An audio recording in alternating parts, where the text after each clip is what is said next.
আসসালামু আলাইকুম। এটা হচ্ছে আমাদের গ্রামের প্রাকৃতিক সৌন্দর্যের মধ্যে একটা ভালো জায়গা।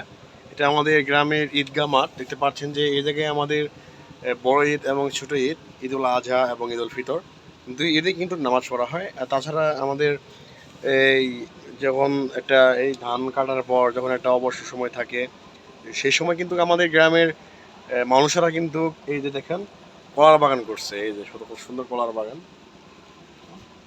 এই কলা থেকে কিন্তু ভালো টাকা উপার্জন করা যায়।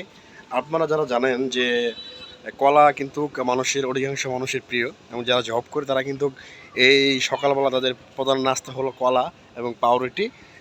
সেই কলা কিন্তু আমরা এইসব গ্রাম অঞ্চলের চাষিদের হাত থেকেই তৈরি হয়ে থাকে। আমি ঢাকা থাকি, ঢাকাতে জব করছি এবং সেখানে পড়াশোনা করি। কিন্তু এরকম যে একটা পরিবেশ দেখতে পাচ্ছেন যে এখানে রয়েছে আপনার কচু কচু গাছ, এই যে কচু কচু গাছ, তারপর রয়েছে কলার বাগান এবং রয়েছে বাঁশঝাড়, এই যে বাঁশঝাড়। এগুলো জিনিস কিন্তু আপনি শহরে থাকলে সবসময় দেখতে পারবেন না। এগুলো দেখার জন্য আপনাকে গ্রামে আসতে হবে এবং দেখতে পাচ্ছেন যে আপনাকে গ্রামের সবুজ ঘাসে আপনাকে হাঁটতে হবে।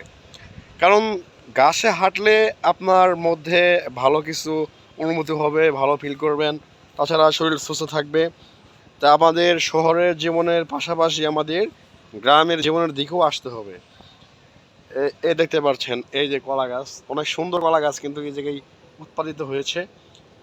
কলা কিন্তু এখন আসে নাই, বাট আসবে ইনশাল্লাহ। কলা থেকে অনেক টাকা লাভ হওয়া যায়।